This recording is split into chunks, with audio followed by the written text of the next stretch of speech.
So, welcome to the March Webcast for all the insiders. Wow, there's pies falling. Happy Pie Day! Did you do that, Jen? It's not Pie Day yet. No, it's not. It's not for a little while. That's hilarious. Come on, more digits. No. You know what? I know like 6 digits, that's I it. spend my memory memorizing credit card numbers. It's very useful. Capped at 16 plus So a note 3-digit to self, CVC. don't show your credit card Oh my around goodness, Jen. that's great. Yeah. So, as we are goofing around here, let's do a quick round of introductions around the table.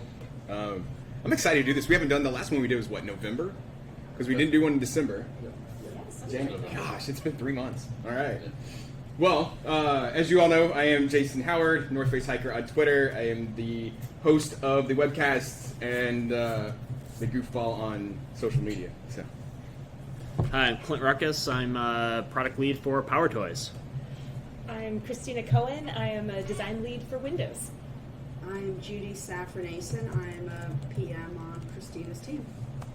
Michael Joy, icon design, emoji design. I am Jen Gentleman, the only gentleman in Microsoft.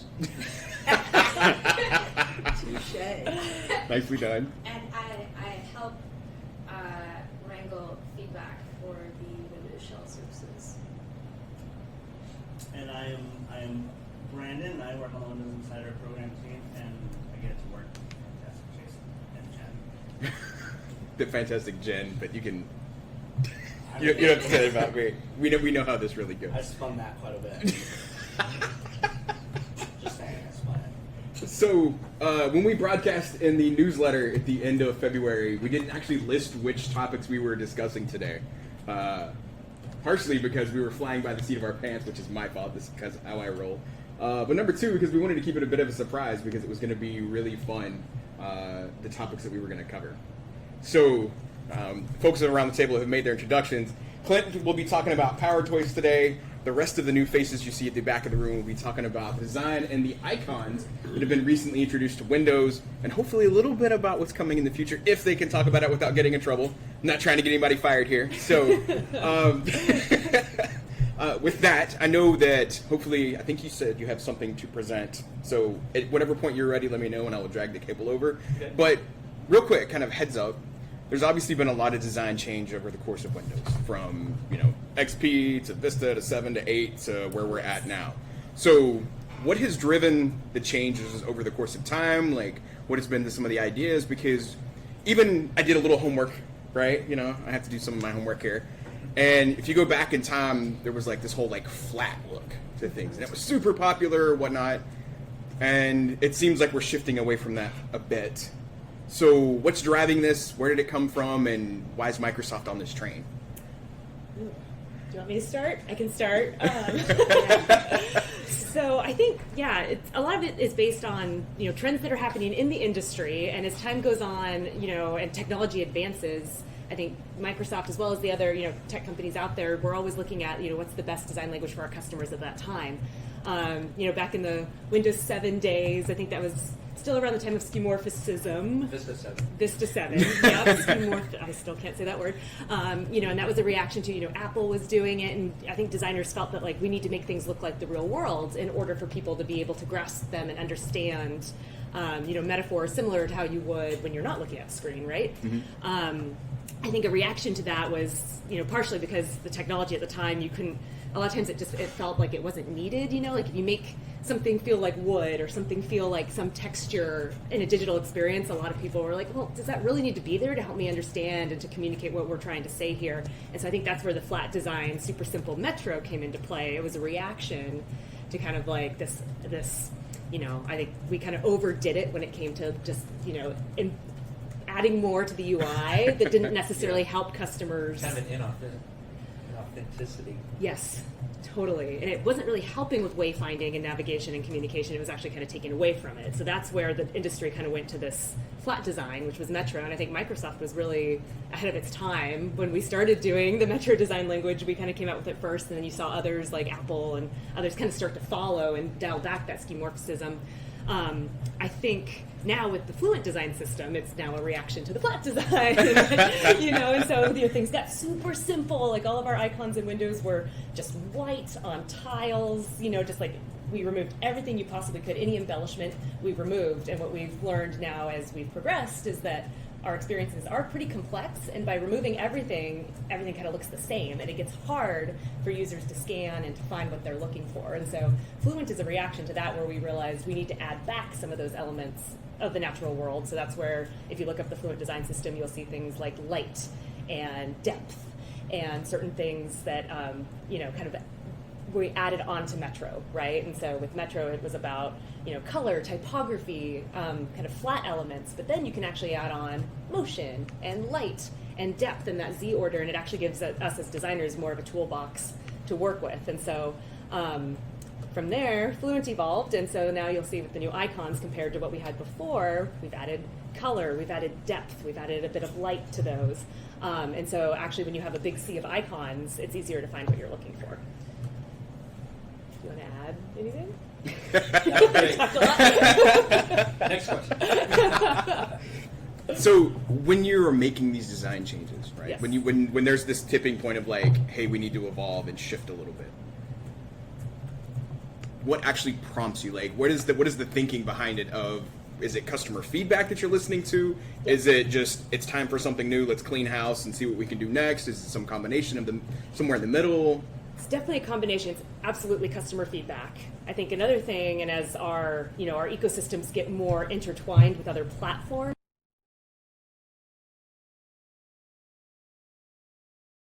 it's, you're not just working in Windows. You actually probably have an Apple iPhone. You might have an Android phone, and our ecosystems are kind of coming together. And so customers will become familiar with new treatments from other companies as well. And so it's kind of keeping up with the trends, seeing what others are doing, but then also responding to customer feedback and things. I mean, a lot of it is just things that are broken, right? So if we find out like, customers are having a hard time finding this certain thing, why is that? And so we might make a design change to solve that problem, and that then becomes part of the design system. So yeah, I'd say primarily customer feedback, industry trends, and really it's about, solutions to problems that then build the new design system.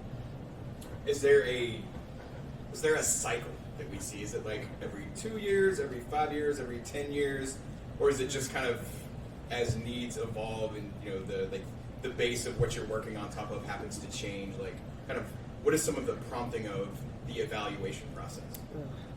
I think it's changed a lot in the last 10 years just because, Windows, for example, used to be a product that shipped in a box, right? And the team would work on it for 2 years, and then we'd release it, and be like, yay, and then we'd, spend another 2 years, right? And I think technology has changed to the point that, Windows and other platforms are more of a service model, right? Where you're not shipping something brand new every 2 years. We're constantly evolving and changing.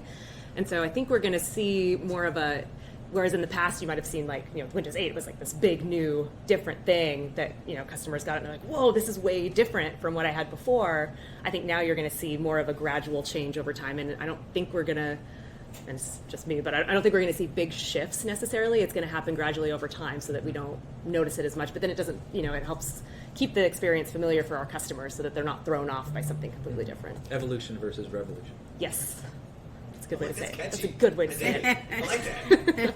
So do you think this is a pattern that will be just for Microsoft, or do you think other big players in the just generalized OS space or other big space, like you look like Instagram, right? And they have made some changes over the course of time, but they tend to do like bigger splash moments. Do you think that they'll go to more of an incremental type change like that? I know it's hard to predict for other companies. Hard to predict, I get it, but like, are we like leading the pack here in how we're making these changes? The evolution instead of revolution. I'm totally going to steal that.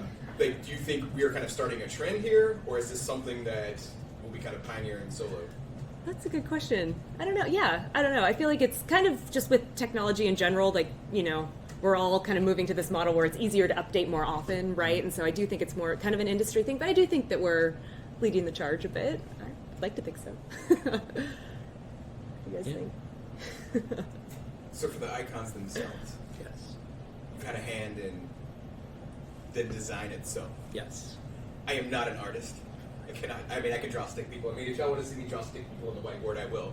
But you're not going to see anything I do actually put in Windows. So, real quick, for somebody like me who's not the artist type, I have not a creative bone in my body in that regard.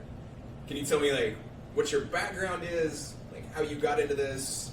I would actually, for all three of you, I'd love to know, like, how you got into this space, what intrigued you, what brought you in, what keeps you here, that kind of stuff. Oh, wow. I kind of already picked on you a little bit, so, you know. I'll be brief. So I trained in graphic design. Worked for several years at a skateboard company, so I learned printing, I learned magazine, all the graphic design stuff, and then got into the software side, and started here back on Vista designing icons. Took a lot of the graphic design stuff, moved into icons. Vista. Shifted, yeah, I know. Can you name Wait, an icon that we might recognize? Most of the folders. 12 years ago. Anything that had green glass in Vista. I did love those icons. When those hit, I did really like. Nice. We had these posters in Building 3. That's where we were at. That. The Meet the Family one? Yeah. I still have it. Yeah, I have Wait, you one actually at home. kept that? Yeah. Well, I'm not surprised. Brandon is like the epitome of the Microsoft fan, and I thought you were going to go with Porter. and apparently that is also on the list. I wouldn't have thought of that. Well, but it sparks joy. It sparks joy. So what you're saying is do not send Marie Kondo to his place. If it brings him joy, then keep it. That I mean, it's per not, her. It's neatly put away and organized, but I don't have it out. But now I'm going to have to bring it out and hang it up. And get it autographed. Yes. I'm gonna have to It fits perfect in a 12 by 36 frame. You're gonna apparently have to come back and do some. I'll be here all week. signing. Yeah.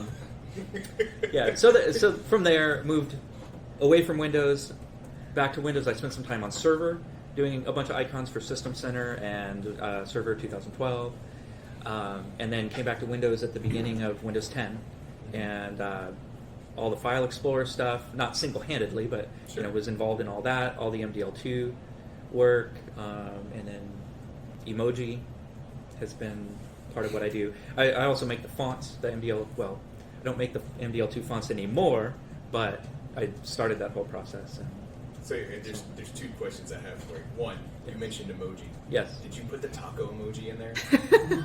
who did that? Well, I know, because whoever did that, like, I owe them lunch or a beer or whatever. Like, Or tacos. Is that Or- like yeah, is that a it's taco tacos. back there? it is Tuesday. I don't, it looks like. I mean, you're spoiling my surprise. Yeah. Yes. Ah, there you go. It's a giant taco. It's a matter of- super classy, right? Do you want to know way too much about emoji? I can tell you a lot about them. Yeah. Okay, that makes me want to pit the two of you in a battle about who knows the most about emoji. It's going to be close.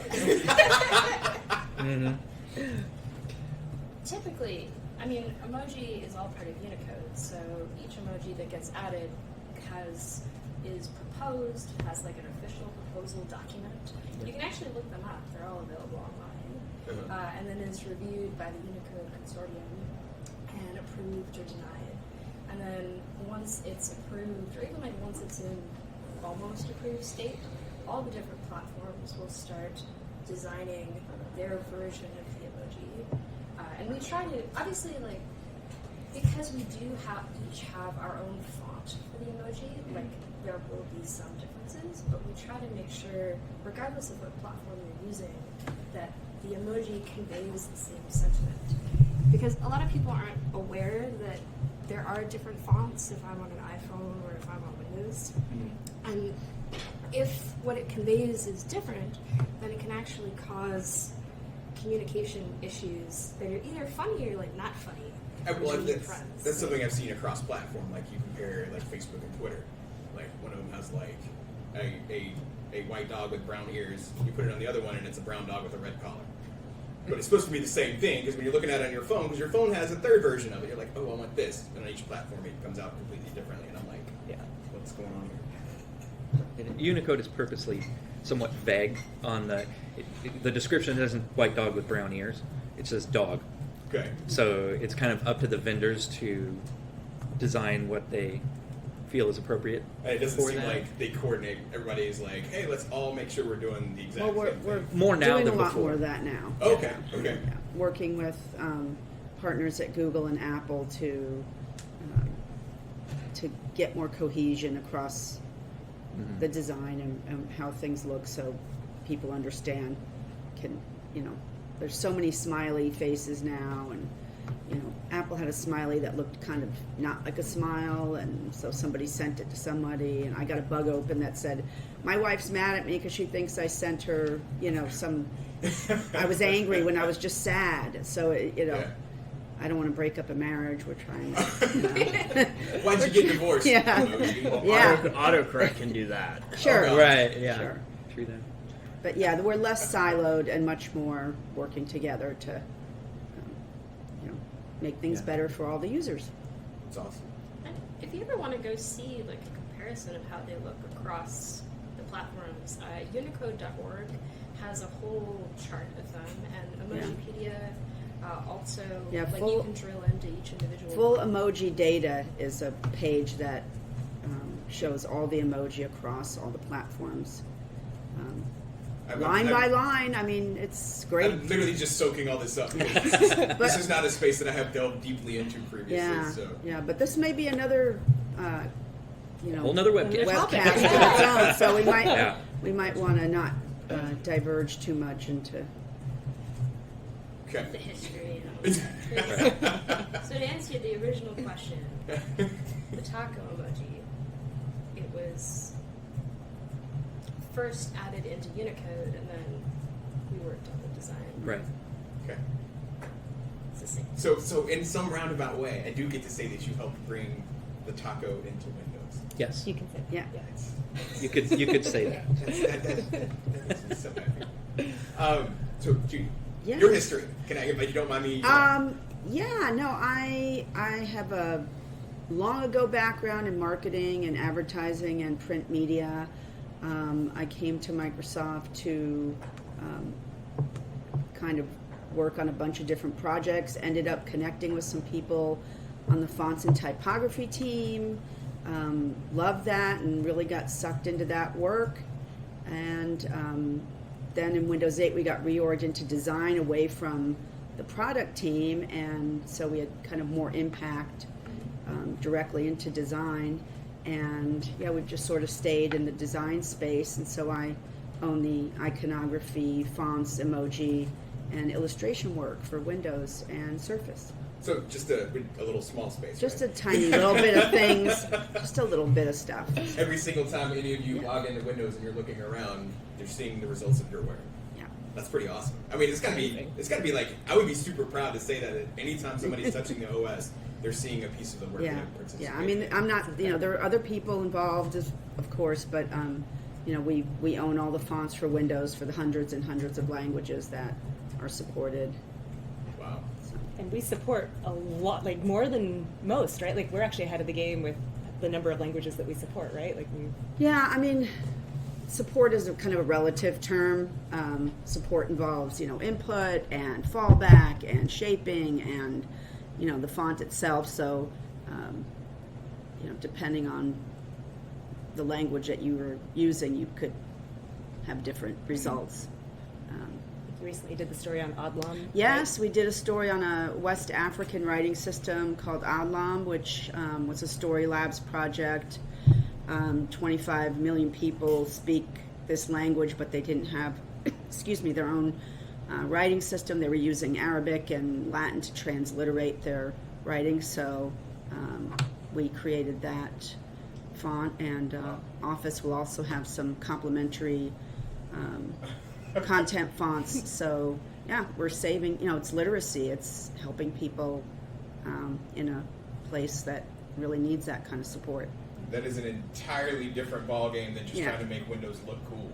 Yeah, Like, I mean, we do a realize lot of I stuff. completely understated that statement. I get it, and I apologize for that. But that's huge. Like, Yeah. for the folks that are like using this now, like the impact to their lives and the way that they can communicate. That's Yeah, outstanding. absolutely. Totally. We actually get feedback for fonts sometimes as well. Like Mhm. people will point out specific characters, especially in like non-English languages when there's more complex combining. They'll suggest improvements for the design or like things that we need to fix. We even have And a font maker in the Microsoft Store where you can create your own font with your handwriting. Yeah. Really. Yeah, the inking team, I'm not sure that's their proper name, but they developed that. Modern I ink. believe it's That was- Yeah, modern, Yes. well, yeah. Yeah, Windows that was Input, part yeah. of the. I mean, it I- didn't ship. It's not part of Windows, but they did it with the 1903 release. Yeah. I think it's just called Microsoft Font Maker, and yeah, if you have a pen You can and make your your own thing font. supports Mhm. inking, it's only A to Z and a few. Yeah, it's, But I went around to all my coworkers and got them all to create fonts, so I can now type messages in their name. So now I have to say I want to see who can. I'm going to start a contest with insiders to see who can create the most unreadable, readable font. Like it is sloppy, but I can just make everything out. I should say, I also switched Visual Studio to use my own handwriting for a little while. That was pretty entertaining. How did that work out for you? Did you switch back? I did eventually switch back because my handwriting's okay, but definitely like Courier's. Doesn't it work in command prompt too? Can't you I think you assign can the change font? Command prompt. Yeah. I think you do the same with terminal. Yeah. And a regedit. You can do it to regedit. Although my regedit That's is like scary. Comic Sans. That would No. Yeah. No. So good. Okay. So I good. think there's an official petition on like what is it? Like what's that website where you like change.org or right puts all the petitions to get rid of Comic Sans permanently. oh, You've opened a whole can. What did I do? I went to design school and I was definitely a font snob and I was like, oh, Comic Sans. But then I learned that actually it was created for people who have trouble reading. Really? Dyslexia. So it serves a purpose. It actually is. It's not just a crazy looking font. It actually serves a purpose for. But like even if you want to do make a comic, it's that style font also. So Yeah. like it has its purpose. Like every Yes. font has its reasons. Yeah. It's just people Wasn't there use the font at the appropriate time. Wasn't there a Medium article about it? Mhm. a There few months was. ago? Yep, Danielle McClune, I think, wrote that Yeah. one. Yep. And it was something about Microsoft Bob and how like the dog wouldn't talk in Times New Roman. Oh yeah, yep, that's Right. the one. Yes. That's the one. Yep. It's on the Microsoft Design Medium site. So. Wow. So Tangent. Okay. No, I did not realize the passion around that piece of discussion. Yeah, we need to have some follow-ups, I think. I think we're on our third or fourth tangent now, Yeah. It's totally fine. which is time. Yeah. I know this is your first webcast, but this is absolutely how these go. Like this is Yeah. this is standard operating procedure. Like, so background. Yes. Okay. So, how far back do I want to go? Let's see. As a child, I guess I'll start When I there. was born. I'll go back. As a child, I created many fonts, Yeah. many icons. I wish. No, so I was always interested in art growing up. You know, like I was always doodling and drawing in class and that kind of thing. So I've always been into creative, into being artistic. Went to college and kind of realized can't really do art well. At the time, I thought that there wasn't really like a real I need to get a real job, that has where I could actually make money and not just make art for art's sake, right? And my parents encouraged me to go into engineering because I also, I enjoyed science and math as well, and so I started on the engineering route. But that's when I was at the University of Washington and I found the Visual Communication Design program, which was part of the School of Art. But what I loved about it was it made me realize that to be creative and to be an artist, you don't have to just be making art for yourself. You can actually be solving problems for other people, right? Mm-hmm. And so that kind of brought my, my love of kind of the engineering side of things, my love of the creative side of things together. I'm like, yes, this is for me. This is what I'm going to do. So I studied visual communication design at UW. Right after that, I worked at a few print design firms around Seattle. I realized that print design and logos and that kind of thing, it was cool, but I was like, I really want to get into tech and do more interaction, and then, learning more about Microsoft and finding out the scale of impact that we can have here on people's lives. I was just like, oh my gosh, that's for me. That's what I want to do. And so I started on the Bing team about a little over 10 years ago. It's been a long time dating myself now. Started there, right when we first rebranded it as Bing. So I actually did a lot of icon work there. My nickname was Icon Girl. Yeah, it was right after yep.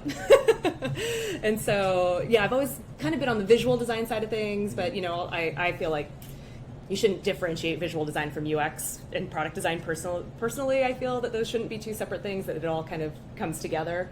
And so anyway, I went from Bing to working on what we called the MSN apps for Windows 8. So that was like the news app, the finance app, the weather app. And so that's kind of where I discovered something we call design language, right? Which is, it's about the product design, but it's about how do each of those apps actually express their particular personality. Because a news app shouldn't feel like a sports app and shouldn't feel like a finance app. Those have different audiences, different customers. People have different expectations for those. So that's kind of where I started working on design language, which is a little more on the visual design side of things. And then from there, where did I go after that? Store team. Worked on Store for a while, and now working on the team that does the creative direction for Windows, basically, and now Surface is where we're at. So you said something there that I actually want to dig into for a minute, if you don't mind. Yeah. You mentioned the different apps, Yep. right? And like finance app looking different than sports versus news. Yep. But I'm super curious, and I realize I'm coming out of left field with this question, right? Why was there a desire to make them look and feel different comparatively to you pick up a newspaper and those sections, while the material in there, right, the comic section looks a lot different than the front page. Yep. But you look at like the finance section versus the sports section, it's still images and text and things like that. There wasn't necessarily a drastic difference in the look and feel between them, other than the header saying you are now in the sports section. Right. So when it comes to doing the app design, why is there the desire to make those feel different than you would in a different type of medium? Sure. A lot of it came down to wayfinding, and so this was the time. It was Windows 8, and so every designer had the Windows 8 framework to work with. We had the Metro design language, and everybody was using the same font. Everybody was using the same color palette, and what we found was that everything started looking very similar, right? And so that's a good base to start from. Okay. But then what we learned was, people need to be able to cognitively kind of understand that I'm in a different experience, like I'm in the news app versus I'm in the finance app, right? And so once you start getting all these different experiences together, if they all look the same, you kind of lose track of where you are sometimes. And so that's kind of how we started to develop it. And then from there, it became about the specific kind of content that you have in each of those apps. So, you might get a lot more text-heavy stuff in news versus finance. You get a lot of numbers and that Sure. sort of thing. And so then just kind of learning from the different types of content and seeing how we could design specifically for those, and how do we evolve the design language for that specific type of content. And then as we did that, they started to diverge a little more. And color palette was interesting because, in your start menu, you'd have all the MSN apps, and there were 8 of them, actually. There was health and fitness, we had food and drink, there was a bunch of them. ton. Yeah. Right, and so that's where they each kind of needed their own personality, because otherwise every app tile would be the same color, would look exactly the same, and you'd be like, oh my gosh, where's my finance app versus my news app, right? And so it started more as just differentiating for wayfinding, and then based on content, we kind of evolved to fit the content best for each specific area. Yeah. Wow. There's always a story behind everything. It doesn't matter what has changed or what will be changing. There's always a story behind Totally. it. Oh, and looking at what competitors did too. That was another of part course, of it, of course. And making sure that we could stay. Yeah, if you looked at our news app next to New York Times news app, for example, you would want to, because people have become familiar with different layouts and that sort of thing. So. I won't ask you who did it best. No, don't do that. So let me jump back to kind of, in essence, where we started the conversation with some of the recent changes that we've seen come out very recently here in Windows 10. Mm-hmm. So each of you, I'm assuming, has played some part in whipping this recipe up, and obviously the feedback has poured in. I remember, the day that it launched, Jen was sharing tweets of side by side of some people loving it, some people wishing it had looked different, right? Very, very drastically. It seems like anytime you move somebody's cheese, there's very strong reactions to this. Yep. So, what have you seen so far? How do you feel about the feedback that you've gotten? And, are you, obviously you're proud of the work that you've done. Do you think you made the right decisions? Who wants to start? You go first. All right, I'll say. Well, to just talk about the process a little bit, Office worked on their Core 10, as they're called, first. They were basically a year ahead, designing and rolling out.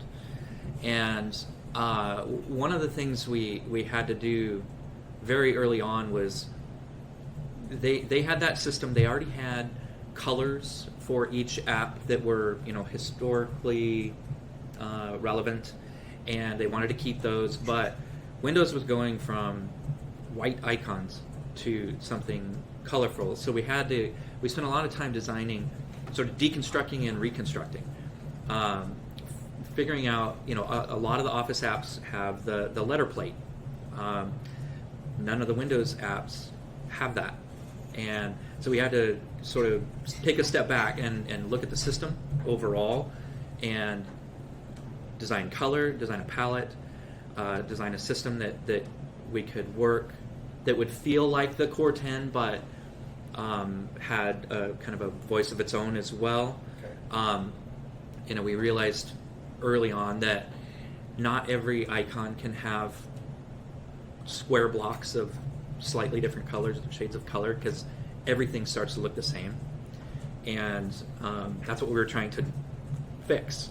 Yeah, because you right. go from almost like a monochromatic, everything's got these white blocks on it. Right. Yep. Okay. Yeah, so we expanded the system a little bit to have more familiar metaphors for the Windows set. A lot of the Office ones are kind of in the middle, where it's more of an abstraction of a familiar metaphor.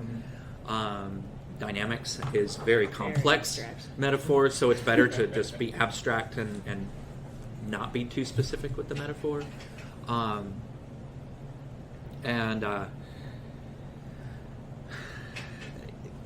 That took a good few months to kind of develop as we were working with the different app teams on what we should do to update. It's interesting you make that point, because it's how much of a decision into the process does each team have for, you want to touch the way my icon looks on my block in Windows so that people can access my content. Right. Do they have to agree to a change? Can they say, no, you're not touching it? Where is this balance that comes into this? Because no doubt that played a role in some of the decisions. Sure. Oh, yes. Either you want to answer I mean, some teams were more involved than others. Some teams are like, hey, we don't know anything really much about iconography. We can vet it with users. We can do research. We can, but we'll defer to your judgment. And other ones were like, move that pixel one up or one down or one, I mean, it really varied quite a bit. Took a lot of collaboration. Yeah, the system was changing. Yeah. So there's things that were sort of non-negotiable. Mm-hmm. The system is changing. Okay. So it was more of a, okay, this is your opportunity to evolve. How close to your original metaphor do you want to keep? Sure. Or should we evolve, for instance, maps? That had the little indicator on it, but it was also on kind of a little perspective map. A little topo-looking thing. Yes. Yeah. And in talking with those guys, it was like, let's try and simplify it a little bit, boil it down to more of just the single metaphor that indicates what this app is. Okay. So it as complicated or as simple as that was, it really depended on how much the app team wanted to engage. And even before Office started working on their Core 10, right? We had started thinking about what does Fluent mean for Windows, right? Mm-hmm. And so we were doing all these Fluent explorations on Windows, and that's kind of where we realized that for us on our end, the flat icons weren't working anymore. So it was an interesting thing where Office kind of started realizing this at about the same time that they needed to update their design language. Flat wasn't working for them either, and so it was really, I think, the best collaboration. I think this company has gotten really, really good at collaborating across teams, but I was just so excited to have Office and Windows, and then the Dynamics Azure designers started to join us. It was a huge cross company initiative just to kick off this new design language for icons, and it was based on Fluent and on UI design. So we had that to rally behind, but just seeing all these diverse products and teams working together on one icon design language, and it was really cool. And so, yeah, I'm hoping that we having been in the icon space for 15 years off and on, especially here at Microsoft, it's night and day difference between what information and collaboration is going on between teams. Back in like 2010, 2012, we had conversations with the other teams, but it was, here's what we're doing, not what can we do together. Yep. That's a very different dynamic. Yes. Yeah, which is it's awesome because now we can kind of work together on a cohesive system while still having uniqueness to the different sections, but it's really cool now. Yeah, and I guess to answer the original question, which are we happy about where we so I will say that I'm happy with the implementation of these new icons for Microsoft. I think you're going to start seeing it's just helping us be more cohesive across Office, across all of our experiences. I think there's more work to do in updating the rest of Windows to really be the right kind of stage for this iconography and the rest of the UI. I think it was a matter of some things in the start menu are still Metro feeling, right? So we have, because we're doing these incremental updates, we're always going to kind of have, it's never going to be like you restart your computer and all of a sudden oh my gosh, everything's different, right? Yeah. And so I think there's more, and we have plans for more to keep evolving Windows so that we can answer, and I've seen a lot of customers on the, on Twitter and on the chats actually bringing up icons look great, but what about the tiles, right? And so I think they're spot on by calling that out, and I think we're actively looking at how we evolve that next. Yeah. Seems like you're making a hint of what's next. Maybe a little bit. And I would say this because obviously inside the Windows Insider community, feedback's this huge thing, right? We're always encouraging people to share their thoughts and opinions, whether it's suggestions or bugs and whatnot. Yeah. So it seems like you're doing a lot of active work to listening to what folks are saying, and it's helping guide what the next steps you are potentially taking. Absolutely. What those will be. Yes, 100%. Yeah, we've been constantly watching. You've been watching Twitter like crazy. But we've been watching all on the Medium article that went out. We've been looking at feedback there, feedback on Windows Insider, feedback on Twitter. We've just been kind of keeping track of what people are saying, and I think it's on, most of it's on point, I think, with what we know we need to do and what we feel with the icons. We have a list of things for Windows that once we get the icons in there, great, but there's more we need to do. So most of the feedback I'm seeing is on point with that, I think. Yeah. So, and the fact of the matter is it's a lot easier to switch an icon out than it is the start menu. Yeah. Oh, for sure. So Yes. it's again, evolution versus revolution. Yeah. It's things take time. Yeah. To get to where you want to be. Yep. So when people love something that you've done, right, it makes you feel awesome, like, hey, we did the right thing. How do you deal with the opposite side of the equation? When I don't necessarily like the color that you picked for this icon. Like, there was something I was reading on Twitter this morning of somebody who'd gotten the new news icon, which is the newspaper, but they didn't like the fact that the background of the tile was red. Like, obviously, there was a lot of decision making that went into this. I think there's a lot of that type of feedback. It goes into what you guys were talking about previously about more work going behind the tiles, Yep. blending the icons into the UX. I think that would be I would categorize that overall, not just the news icon, but just a trend overall. Yeah. Is this the time for our feedback? Someone was talking. Every about webcast needs to have a feedback moment. I'll do it in the shift between the topics. Okay. Cool. Yeah. I will say with the news app specifically, so that it's an interesting example because we partnered closely. The Windows icon designer partnered closely with the news kind of creative director, art director, right? And so that final implementation of that was a shared solution between the two teams. And so we didn't necessarily, I think we had some reservations about the red as well, but that team felt that for their customers, that they needed to maintain that red color. And so it's interesting because, some people might not like it, but maybe the news customers are telling their news team that they do want it, right? And so it's always kind of this, totally. Yeah. So there were some icons that made sense to sort of go off palette, so to speak. Notepad is another one we try to retain that shade of blue from the one that all the way back to Vista. Okay. Mostly because we wanted people to recognize that it still was the Notepad from Windows. You know, when we made it the same blue as everything else. A, we already have too many blue icons, but B, don't hit on blue. It's a good color. no, there's nothing wrong with blue. Says the guy who directs. And it's not just blue. Chicago blue. It's kind of big. Wow. Okay. Chicago. North Chicago blue, right? Anyway, that one and a couple of the other ones, you know, we sort of, I don't want to say took liberties, but there was purposeful decisions behind changing the color. Yeah. That was different. And it seems like the opposite end of that is, at least from what I've seen, it's why the OneNote icon will probably always be purple. It's like it's their thing. I would see it being difficult to get them to try to shift off of that to some other random color. Right. And then there's that. Then there's it's Teams color too. And so now, if you look at Teams in OneNote, OneNote has a distinct purple versus Teams purple. So Right. Like Teams, I always thought was like more of a blue. it's a darker purple, whereas OneNote is more of a lighter. I think that's- purple, at least yeah. my option. It's a blue purple versus a red purple. Sure. I found out the different shades of, literally the shades of gray when I was painting my house. There's the brown gray, and there's the blue gray, Yep. and then there's this greenish gray. What's funny, you're standing in the store under this light that doesn't look anything like sunlight, and you're like, I kind of like this one, right?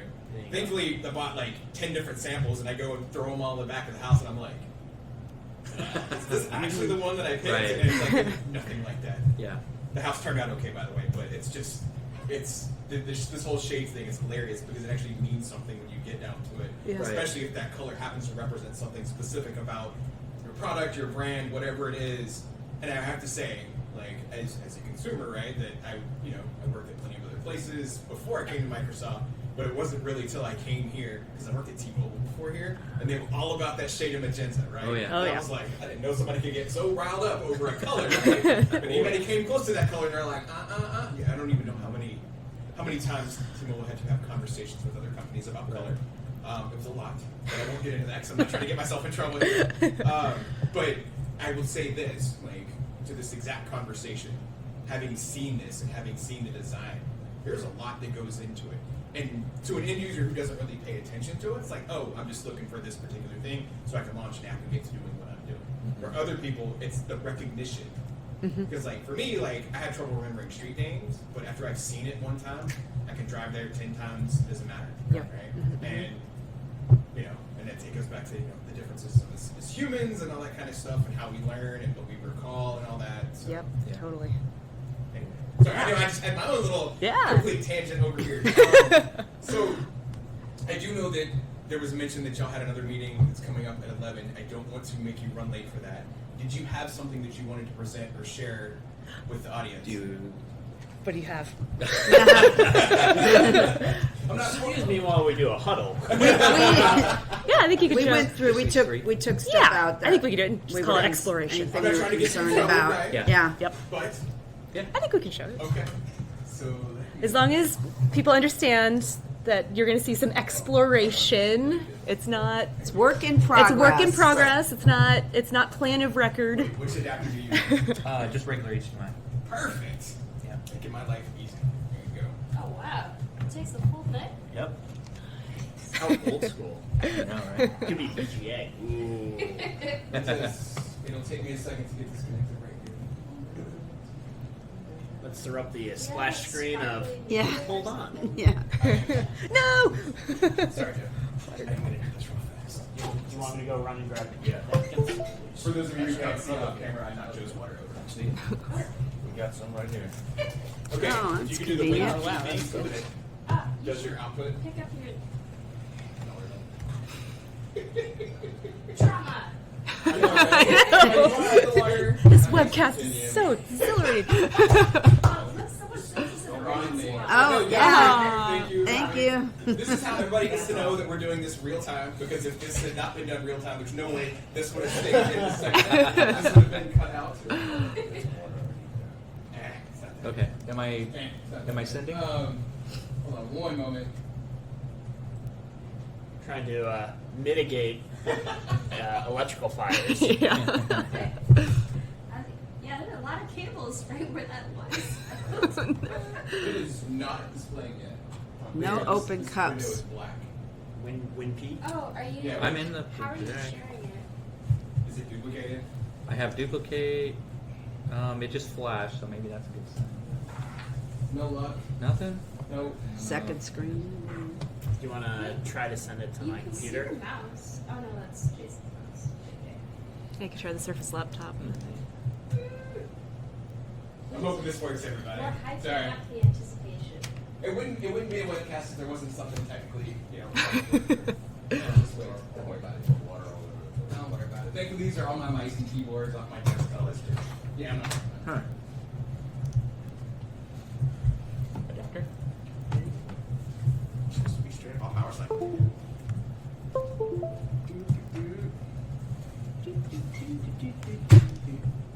Device not available. Oh, I saw it! I saw it! Oh, you did? Yeah. Oh, wait. Almost? What's happening? It's trying. It is trying. There we go. It is the world's Yeah. most. Oh, actually, Microsoft hold on, solution. hold on. Did you reboot it? Oh, it's a resolution thing. You have your resolution set super densely, don't you? It's default. Oh my god, it's so tiny. I'm too old for this. Here we go. So, I'm gonna switch over. Jen, are you like 27? Alt no. The correct answer was Oops. yes, I am. Yes. Here we go. We're working on it. All right. Okay. This is what we get. So here we go. Back on? Yes, we are back on. Sorry about that. All right, so we got just a quick glimpse into some of the visual direction that we're looking at. So this is kind of what it would look like today before the icon update.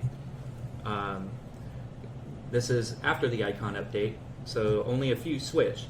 Mhm.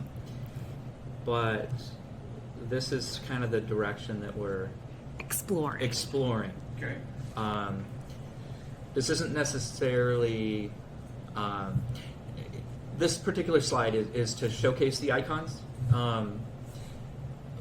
Doesn't mean that live tiles are going away. Don't read into any of this. This is a comp. Yep. And I did answer that question a few times. To be very clear again, Yes. live tiles are not going away. We have not announced anything of the sort. Right. So those that enjoy their live tiles will continue to be able to do so. Right. Yes. Awesome. Yes. And the idea would be if you turn the live tile off, Yeah. this is what Yeah. it would look like. Oh, and there are some apps that just don't have it. Yeah, Yeah. exactly. Okay. Exactly. The idea is to visually unify the start menu Mhm. from somewhat chaotic color to something that's more uniform. I gotta say. I need to switch back to light mode.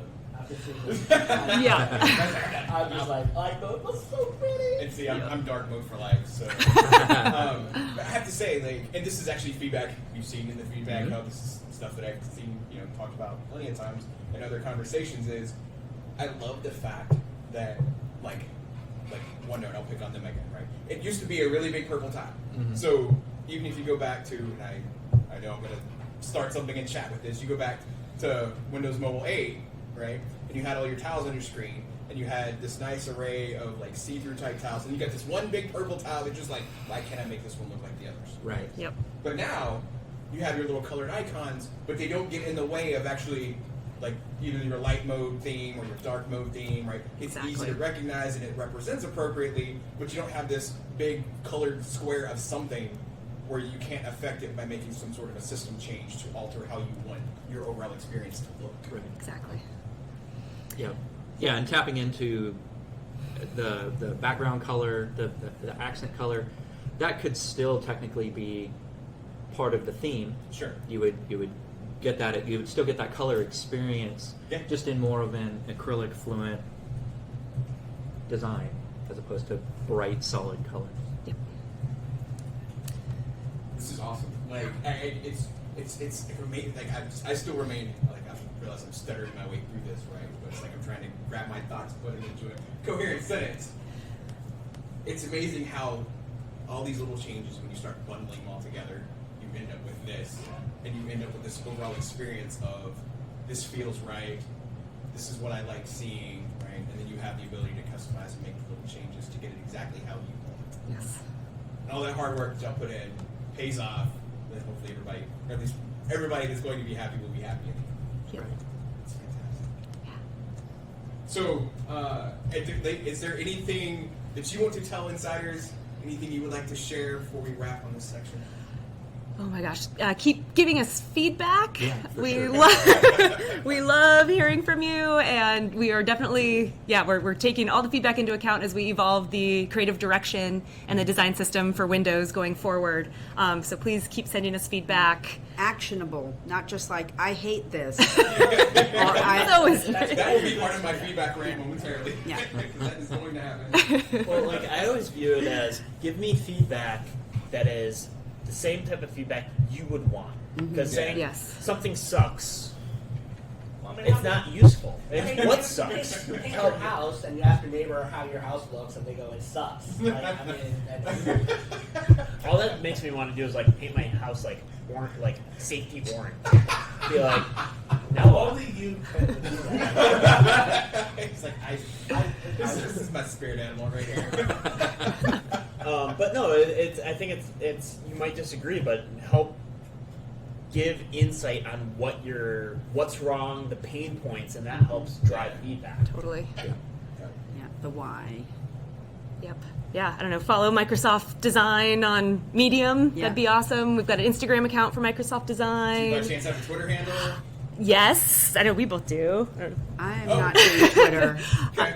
My Twitter. Is there a? You can share your personal handles if you want. There's no pressure to. Okay. Is there a like Microsoft? Is it like at Oh, yes. Microsoft Design, or is there a handle like that? I think it's at Microsoft that's Design. what it is. Yep, Okay. yep. So that's on there. My personal one is Christina Cohen, Christina with CH, last name Koehn on Twitter, and I share a lot of the design stuff that we've been doing for icons and fonts and all sorts of stuff. So Yep. yeah, and you're Mine is at M Syndicate D. M Syndicate D. Yep. So letter M, Syndicate D. Okay. How do you spell syndicate? SYN. DICATE. Yes. I can't, which is why I asked that question. Oh, and I'm hoping our team's going to be creating a lot of the imagery and videos that you see kind of going out on Windows Insider and some other social channels too. So we'd love feedback on that as well as our team starts Yes. picking up more of that work. So Fantastic. yeah. Wanted to say, like, this. I hopefully everybody out there agrees. Like, I know I learned a ton, especially with some of the random side conversations we had. I know I took you down some really weird paths, but like, I've loved the conversation. It's been great. Awesome. Thank you for taking the time Yeah. to come and Yeah, share this thanks with for having us. everybody. Yeah, thank you.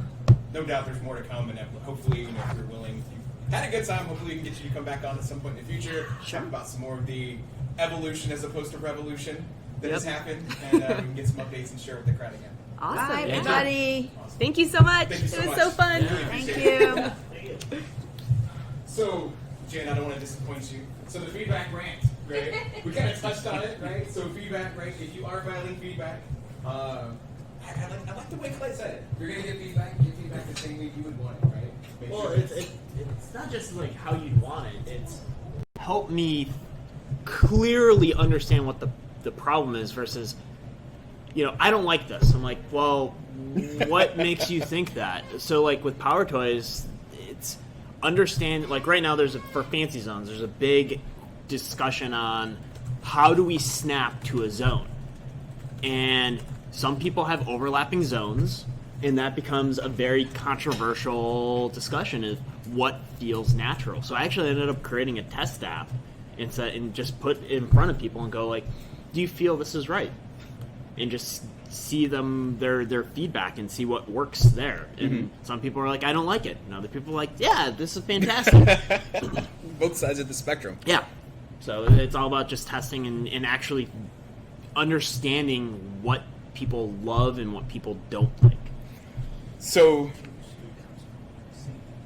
yeah, so hold on. I'm actually going to make one quick change. Let me do this. I like how you're moving the entire computer versus the camera. There we go. Oh, there That's what I'm doing. Never mind. I got you, Brandon. There we go.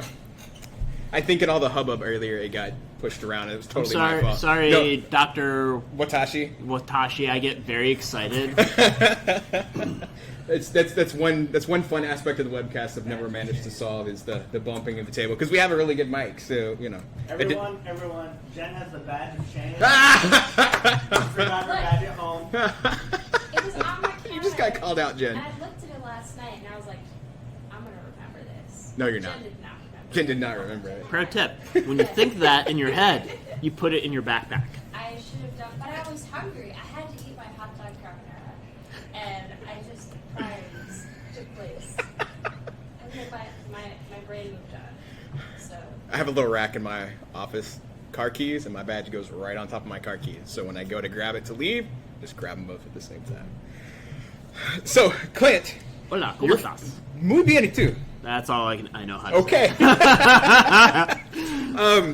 We've got you on for some Yes. interesting stuff today. Hashtag PowerToys. Yes, hashtag PowerToys. So, real quick, you said hi earlier, told everybody who you were, but you have a storied history at Microsoft. So real quick, before we jump into PowerToys, Okay. which we've got some really awesome stuff to talk about, and I get to learn a few things because I know what PowerToys is, but Clint is the expert master at it, so I cannot wait to ingest everything he's going to share. Do you want to give your background real quick Sure. on the things you've worked on historically? Okay. So long ago, I grew up in Chicago. I worked at 2 startups in Chicago, and we used to throw house parties, me and my roommates.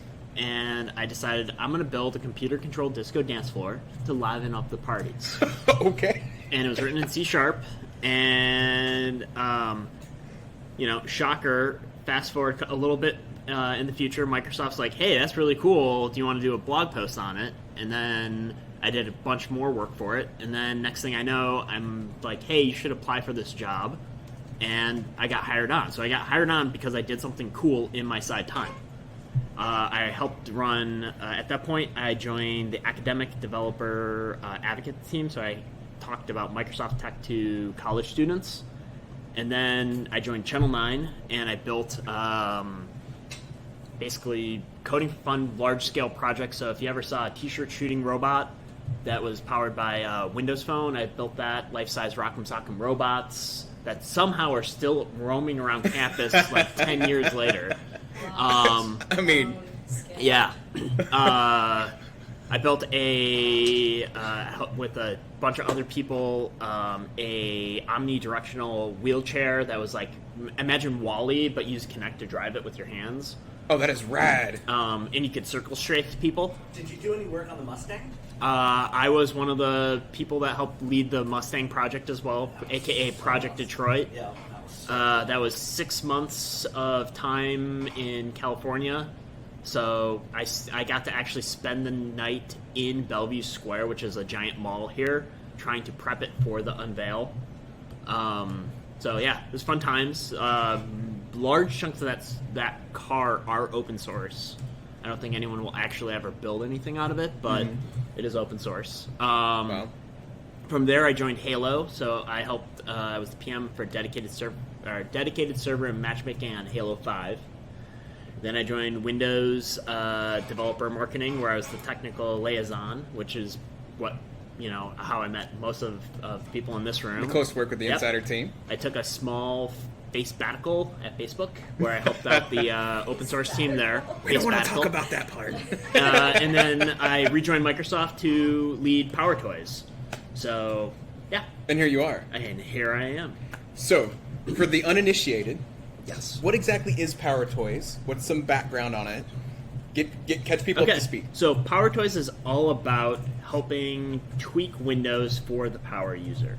It has a deep, long history of, I think, if I can do math correctly, 25 years. So back with Windows 95, they introduced PowerToys. Yeah, I'm correct. Yep. Jen's over there doing the math. We introduced it with Windows 95, and it was all about like tweaking UI. And actually, and the XP had it. A lot of those tweaks actually fully made it into Windows, which is also one of the reasons why it kind of went away. Okay. Because it didn't, like, why have something if it's built into the operating system?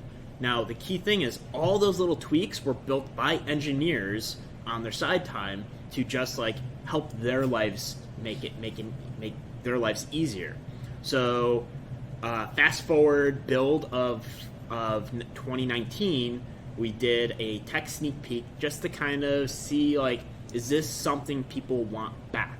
Okay. And it was, we did 3 sessions. It was overflowing to the point of, like, me and Mike Harsh are, like, yelling, trying to, and, like, running microphones back and forth. To get all the way to the back get of the... feedback and make sure everyone's voice is heard. Okay. And it was, like, the array of things that people were like, well, I want this, and I want this, and I want this. And we're like...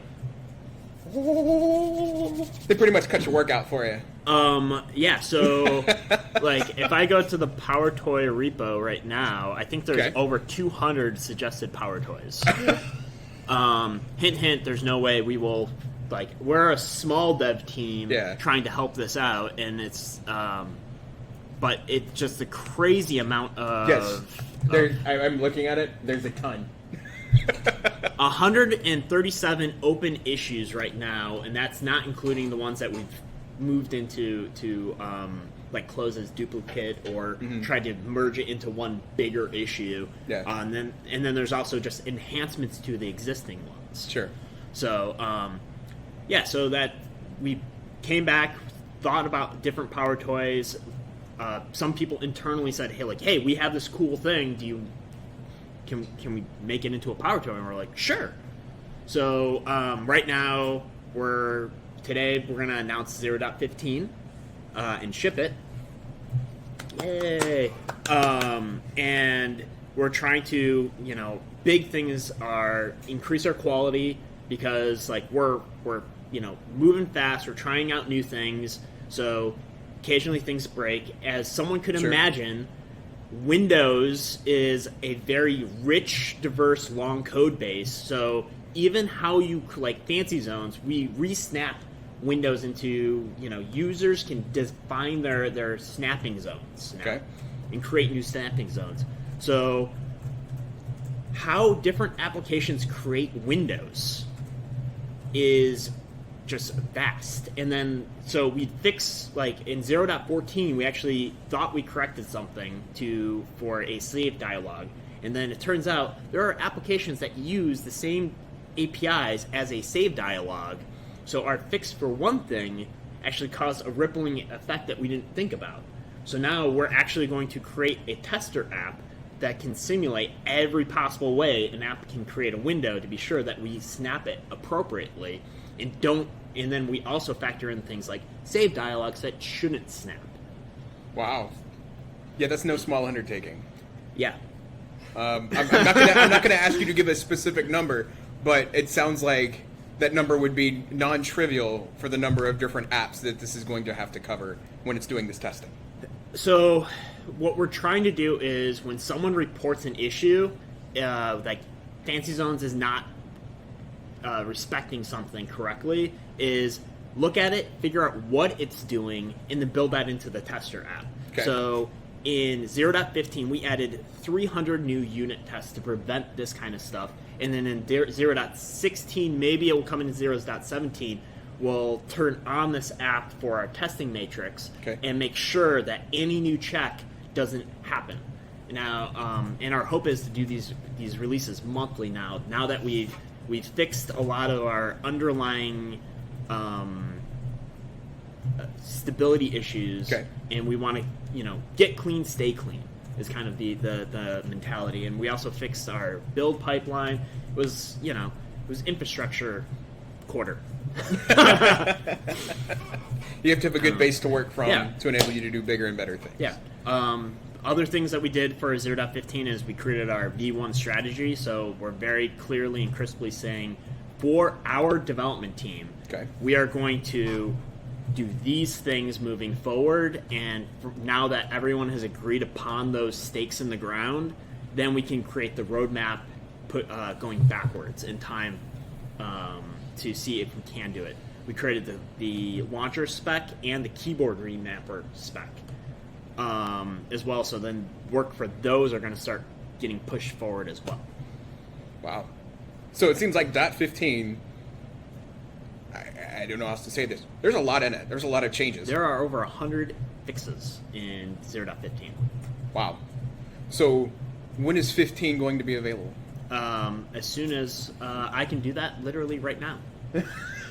So how about we go do this live? Can I get a HDMI to mini DisplayPort? That's USB. Oh, hold on. Let me see. Do I have that one? And I will do this live because wouldn't that be fun? Please be a mini DisplayPort. Yes! Hooray! Yes! Woohoo! Now I'm like checking my screen to be sure that there's nothing bad on it. Looks like a web browser. I'm like, do I have my email open? Do I Okay. have Teams open? We're doing the display thing again, so... Oh! Yes! It just worked. Wow, now it's super Whoa, flickery. That's interesting. It's on duplicate. Strobe warning. Whoa. Can we just drag it down and make it full Oh, it screen? stopped.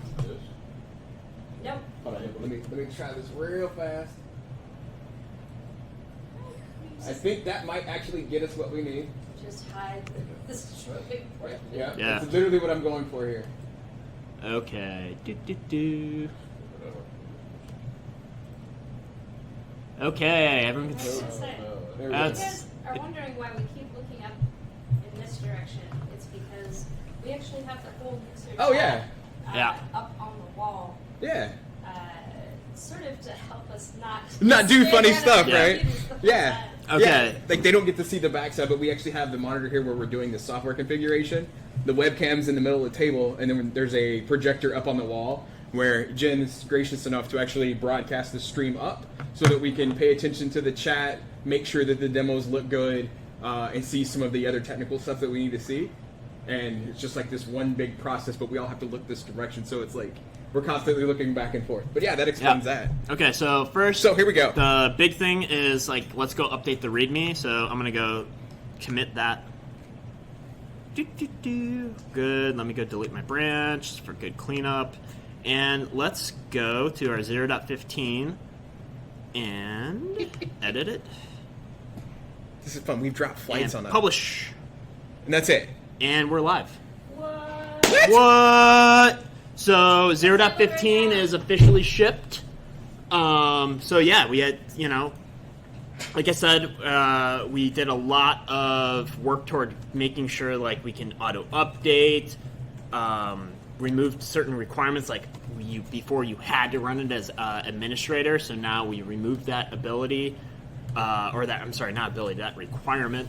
And this sets us up for a lot of our future work items as well. So yeah, and 0.16 is going to be super super fun. We did a lot of work towards 0.16 work as well. So there's a tool called Window Walker that is an Alt-Tab alternative. So imagine you actually want to type the object running. So Alt-Tab is all about your running processes. So you hit the keystroke, and this dialog pops up, and you say, like, I want Edge, and it just shows your Edge objects running. You tab down, and then it will display in that kind of like arrow snap, and you click it, and you hit Enter. So some people want a quick, easy way to do it. Other people like Alt-Tab. Pick and choose.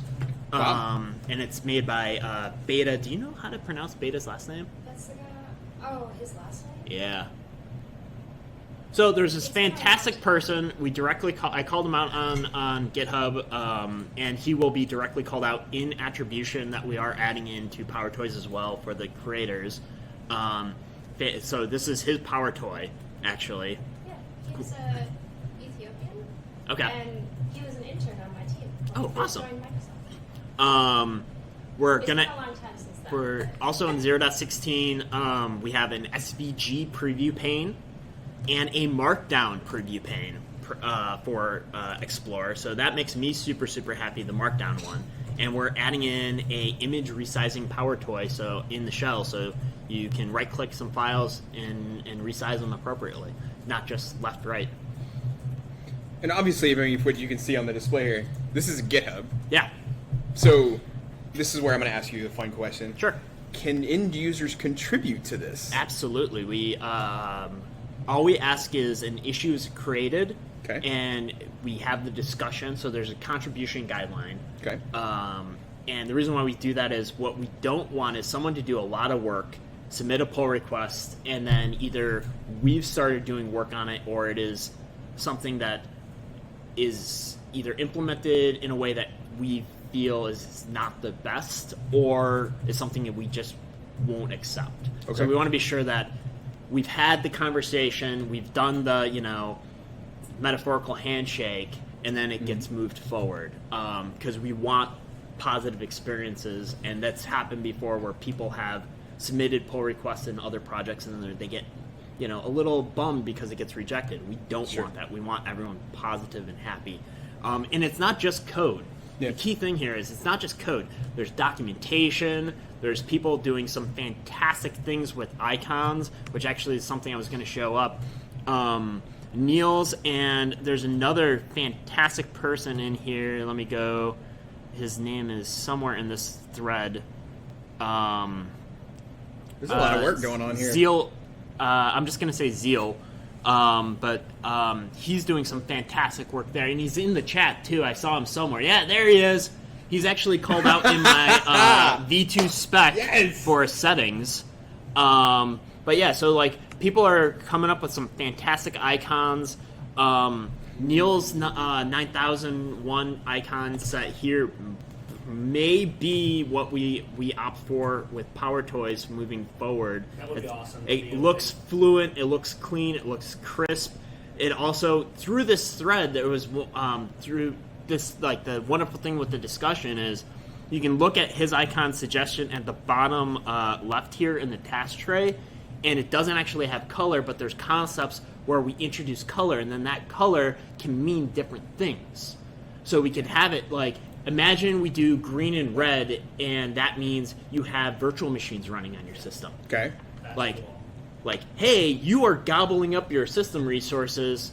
Do you know that, right? Yeah. And that's, as a dev, I've done that countless times where I'm like, why is my machine running a little slow, and constantly is like, hey, you're either out of memory or you're running out of RAM, and it turns out I have like 4 virtual machines running and I forgot. Pause. Yeah. Suggested? Yeah, we actually have he has proof of concept code that we might take. I love the community driven aspect. Yeah. Like all of the UX work. Yeah. Iconography, like having, like, it's great to see the community actually working hard on helping you with that, Yeah. and then also matching a lot of the design work that our designers are also doing. Like that's just really cool. I just love that. Yeah, and then it's funny because Judy was actually in the room and she's helping with at least one icon and potentially a couple others. So I was going to be like, hey, this is what we're going to do. Don't get mad at me. And yeah, like this is the type of stuff that makes me super excited. And when people, we're working together, we're pushing forward, and it's all about making power users' lives more productive. So like launcher, the entire thing for me is like I want to be able to quickly go and launch just my applications. That's all I care about. I just want my applications, and I want it there, and I want it fast. Yeah. So we're figuring it out, and hopefully we'll have something to show in the near future. Same thing with like keyboard remapper. A great example is if you're coming from like a Mac, muscle memory is super, super important. So if you're coming from a Mac, the Mac, I'm going to say use the phrase power key is the command key. And on Windows, that would map for all intents and purposes to your Alt. Okay. So if I wanted to copy text on a Mac, it would be Command C, which would Windows equivalent is Alt C. Windows, it's Control C. Yeah. That's a big fundamental change in muscle memory. Well, what happens if we could remap that keystroke? That would be pretty cool. and we might have some proof of concepts on how to do that. Uh-oh. Is the, like, you should go to GitHub and, like, +1 the issues you So, yeah. PowerToys. So we are proactively, in the V1 spec, we proactively are saying the keyboard remapper is something we are working toward V1. Okay. Same thing with the launcher. If there are issues that you want us to focus on, please, like, put some responses there and say, this is good, this is awesome. That helps us better understand what people want, what people are a bit edgy on, and if there's things out there that can, like, if someone really feels passionate on something, let's have the discussion. If they want to take the lead on it, let's go help figure out how we can pull that off. And there might be more community members that want to do it. So, like, going back to, like, the design work, Niels is, he did a giant blog post on Medium on coming up with functional XAML concepts for PowerToys. We're like, what just happened? Like, this is amazing. To the point that people were like, no, build this. Yeah. And now we're proactively figuring out, okay, how can we do this knowing the caveats of some of the technology and being able to pull this off? Yeah. And I'm just super, super excited. Like, you can't imagine how excited I am. Like, literally, my wife was watching TV last night, and I'm working on the V2 spec for settings for PowerToys. That's how excited I am on a bunch of this stuff. Wasn't she watching The Bachelor? Yes, I wasn't going to throw her under the bus quite that badly, like I did on Twitter on a webcast, but yes. Hey, she likes Bachelor, I watched the Spider-Man Into the Universe thing That's recently. amazing. I agree. Yeah. I as much as I kind of want to make fun of my wonderful, wonderful wife, I can't because she can just tear it into me like no other for some of the stuff I like. Oh, So my goodness. my opinion is you do you. So, if you were to give advice to the broader community about PowerToys, either when it comes to using it, to giving feedback, or to contributing, right? I know we've touched on these kind of along the way in Yeah. different segments. Really, does it just boil down to take it for a spin, use what we have, Yeah. and then if you have suggestions, provide that and see what comes of it? Yeah, and I mean, I'm stressing the V1 push here because we have to draw a line in the sand Sure. for what PowerToys we will build and what we will ship, and we want to be crisp and clear on that articulation because, like I said, there's 100, I think I said 40 suggested PowerToys. So we're a small team and we're trying to be hyper focused right now to get to that point. Sure. And then as a PM, part of my job is, okay, get everyone unblocked, and then while they're working on the V1, start figuring out the V2 Yeah. and moving forward there. So, and then how do we get from A to B? So, like with Window Walker, the Alt-Tab replacement, one of the things we're proactively trying to figure out is, hey, we have Launcher, we have this other thing. They look very similar. They do very similar things. Can we use the same infrastructure? Okay. So that's one of the things we're proactively looking at, and then making sure that we have this fantastic experience for everyone to use. And then the other thing is we're partnering with Windows itself to say, like, okay, let's go validate these things. Let's go be sure we have correct telemetry and that we're building it and the people are using it, people are happy using it. Do these things make sense in Windows? So we can help in, like, back to that old school, PowerToys thing that got into the shell. Can we do that with PowerToys as well? Brad, I'm excited to see it again, right? Like there was Jen posted the poll up earlier, and I still have the results sitting here. It was like, did you use the original PowerToys? And it was almost perfectly split, like right in the middle. Yeah. Right. And so of course I voted yes because I did back in the day. But to see like back in action and to know that there is a roadmap coming, to know that there's love being poured into this. So we Right. have a strategy. The strategy clearly articulates these are the things we are building. These are the things we're looking for V2. I couldn't come up with the workback schedule until we had, I wanted the community to have, I think I gave them 2 weeks of feedback. Mm-hmm. No one pushed back on it, even externally and internally. Okay. So I feel like we scoped it enough where now we can quickly and easily say, this is what we're building, and it will come roughly like our thumb here. Okay. And I have a date in mind, but I'm not willing to share it until I... He didn't actually lick his thumb. He made the gesture. It was like a punch in the movies where you kind of like, depending on where the camera is, like there it looks good. Yeah. Oh, that's good time. So I realized for the first segment, because the design team had a lot to say, which was fantastic, right? We didn't really get to do Q&A for them. I apologize for that. If there are questions, I will actually go back through the chat because I spent a lot of time engaging with them. So I'll go back through the chat later because I can scroll back through it. If there were questions that got popped up that didn't get answered, I will bring those to the team, make sure that they get addressed, and I'll actually share those out. But as we wind down here, are there questions from the audience for Clint? Any questions about PowerToys, about using it, how to contribute, anything you want to know? Please share that now, and we've got them live and in person. So Sorcerer Mac asks, are there any tutorials? So we do have some tutorials, but we are proactively thinking about what is a better out-of-box experience. The term internally is UBI, so out-of-box experience, and Microsoft loves acronyms. So that is something we are proactively thinking about.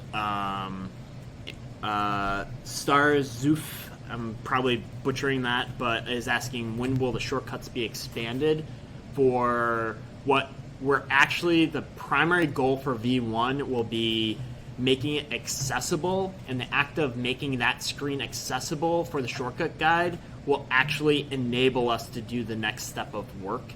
It's all a delicate balance of, like I said, prioritization, and I feel it's to do the expansion, we have to enable the work to make it accessible, because right now actually it's an SVG render, which then means updating the text is very hard and expensive. You can't localize it. There's lots of issues with it. So with WinUI 3, now I'm actually going to start nerding out with the tech here, is WinUI 3 will allow us to actually do a lot more and host it all either.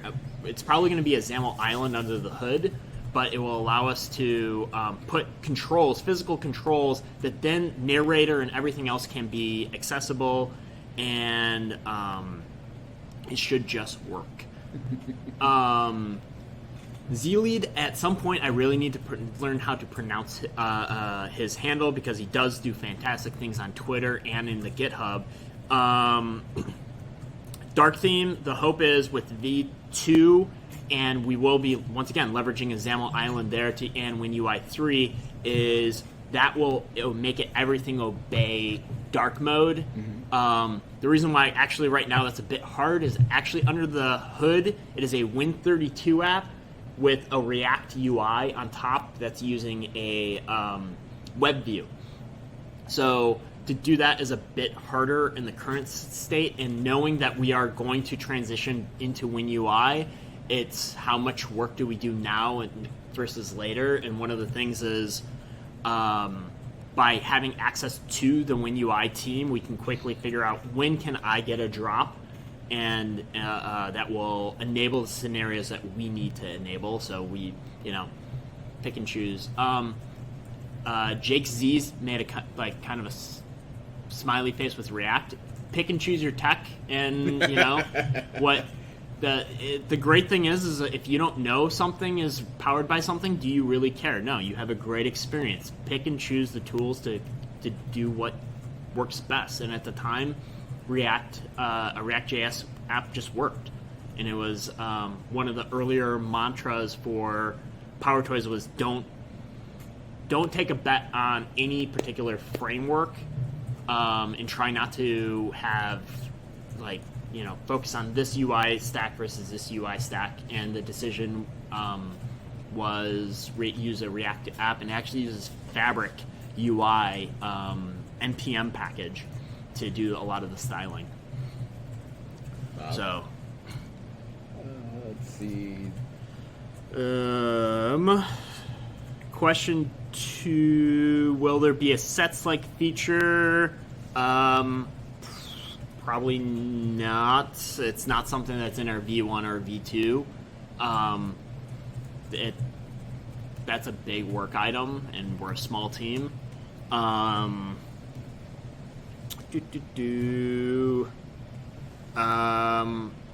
think, Brandon, you asked about ARM support, so that is something we are proactively looking at. I do have a Surface Pro X in my office that I'm waiting for our team to unblock. It's, once again, it's a prioritization exercise. Sure. Do we target the large group and fix quality issues, or do we do some of the work toward ARM? Right now, we focus for the larger group versus the ARM. We did a lot of work this time to help enable that work.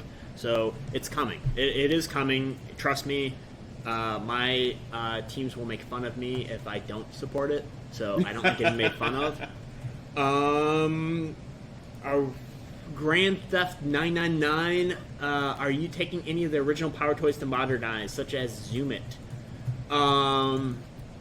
Technically, Zoom It is not a PowerToy. That's a sys-internal toy tool. So yes, some of we did do a look at the original PowerToys. Some people are asking for certain things. We're going to proactively figure out what is appropriate, but like I said, it's all about prioritization. There's an exercise that is called like Deb dollars. So it's if you only have so much money, where do you spend that money? Sure. And, as much as I would love to build everything, I don't have infinite resources. I have this much resources. So if there are PowerToys that you feel are better or more important, please let's go reprioritize. And a lot of that is community, like plussing things and asking for it on our GitHub. I'm literally triaging that daily. So if there's stuff people want, please tell us. Cool. This has been a fascinating conversation. Thank you. Like I realized, as I mentioned with the design team, right? I was a little late in getting folks prepped for this webcast and getting things organized, but I had the conversation with Mike. Well, in all fairness, I got Tuesday confused. This is real Tuesday versus I thought Monday was Tuesday. So I told everyone like, yeah, we're shipping on the 2nd, and then people were like, okay. Why are you shipping on Monday? I'm like, no, it's Tuesday. And then I had to do the email of shame going, yeah. So it's going to be the 3rd. I was like, why is this not on my calendar? Yeah, fun times. So I did drop your Twitter handle in the chat. Yep. So hopefully you'll get a new follower or two out of this. Yay. Hopefully you'll get some questions, right? I want to make sure that folks get to the right person to ask the questions or make suggestions. On top of, I also linked to the Git repo I think Jen did earlier. I dropped the link in there again. Make sure folks had it.